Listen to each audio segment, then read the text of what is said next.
Did you know that there are more than one acne types, and that your acne type determines the right approach you should be taking to be successful in clearing up your acne? Not all routines are created equal when it comes to your acne type. So make sure not to miss today's video so that you'll know your acne type and subsequently know exactly how to clear up your skin. Hey lovely, I'm Carmen, founder of Luminosity Acne Skincare, and before we get into today's video, I just wanted to quickly bring to your attention my list of pore clogging ingredients to avoid.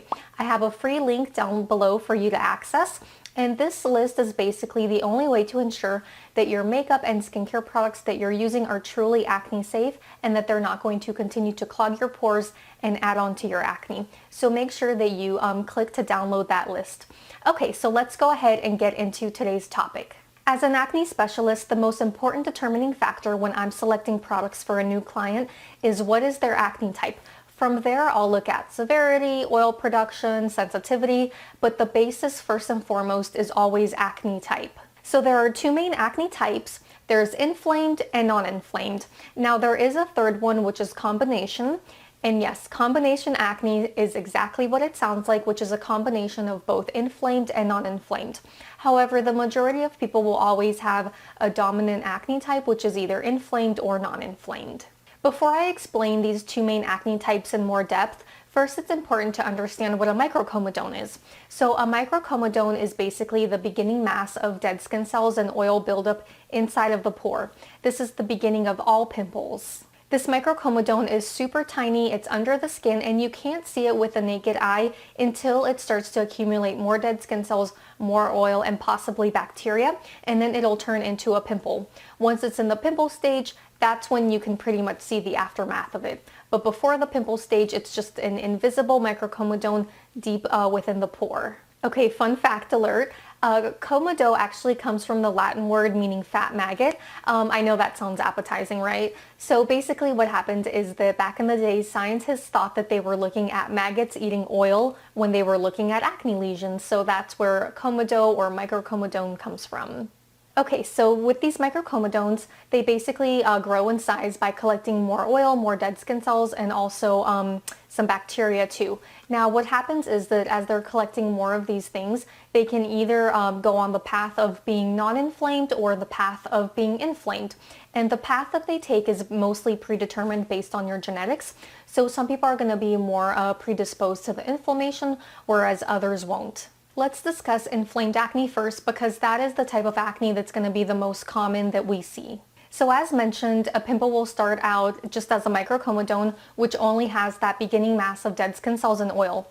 But what happens is that along the way, bacteria gets introduced into the mix. So the bacteria feeds itself on oil, and then what happens is that a waste byproduct gets created, which is highly inflammatory to the skin.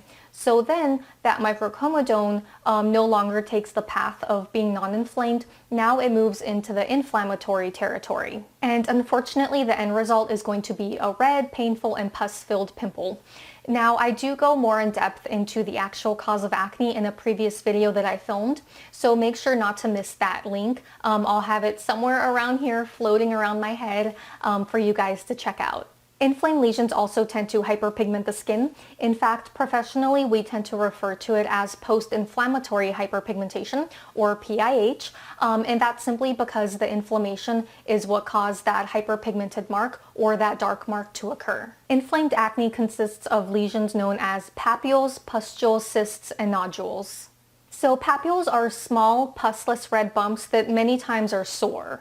With pustules, most times they start out as a papule, so they're pusless, but then later they accumulate pus. This happens because the pore wall breaks closer to the surface of the skin, and then what happens is that white blood cells or leukocytes are rushed in to fight off the bacteria or the infection within the pore. So the visible pus that you're seeing is actually leukocytes or white blood cells. The visible pus you see basically contains these white blood cells, so that's why pus tends to be white or a little yellow in color. Cysts are large, painful lesions that appear boil-like, and they are extremely painful. Nodules are hard, deep lumps that don't contain any pus. They're also extremely slow to heal and very painful. Okay, so that's pretty much it for inflamed acne. Now let's talk about non-inflamed acne. Non-inflamed acne starts out exactly like inflamed acne does, which is that it starts out as a microcomedone. To review, a microcomedone is just that beginning mass of dead skin cells and oil, and I think by now you guys probably have it. I think I mentioned it like a million times already. Unlike inflamed acne, bacteria isn't a huge issue for someone who's prone to non-inflamed acne, so these microcomedones mainly continue on their life cycle by accumulating just dead skin cells and oil. Again, bacteria just is not a big component of these types of pimples. So because bacteria isn't a big issue in this case, the potential for inflammation is very low to occur.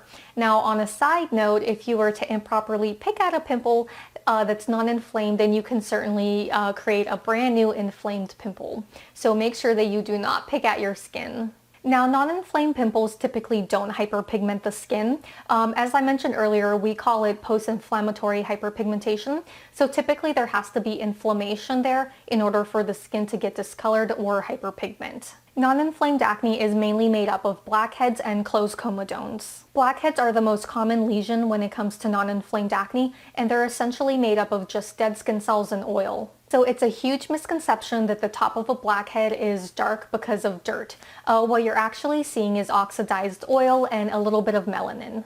Think along the lines of what happens when you slice an apple and expose it to air. It's going to oxidize or turn dark.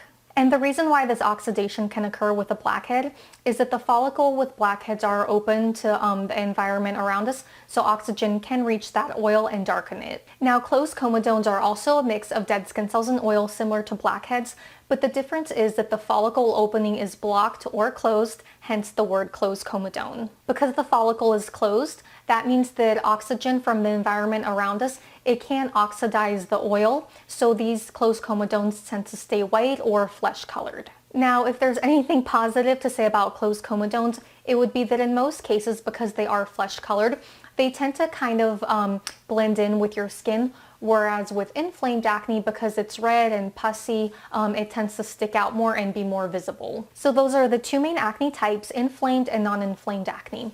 Now, as I mentioned earlier, there is a third type, which is combination acne, and that's essentially exactly what it sounds like. It's a combination of both inflamed and non-inflamed. But most people tend to steer more towards one or the other, so they'll either be dominantly inflamed or dominantly non-inflamed. And for the sake of not making this video too long for you guys, I'm going to create another video that goes into depth about the right way to approach inflamed versus non-inflamed acne. Each acne type needs a different skincare approach as well as professional treatment approach. So we'll get into that in my next video. So that's it for this video. I hope that you found it helpful. Make sure to subscribe to my channel for more acne videos, as well as follow me on Instagram and Snapchat at Luminosity Acne. You can also click below to check out my last video. And lastly, make sure to visit me at luminosityacne.com, which is my website.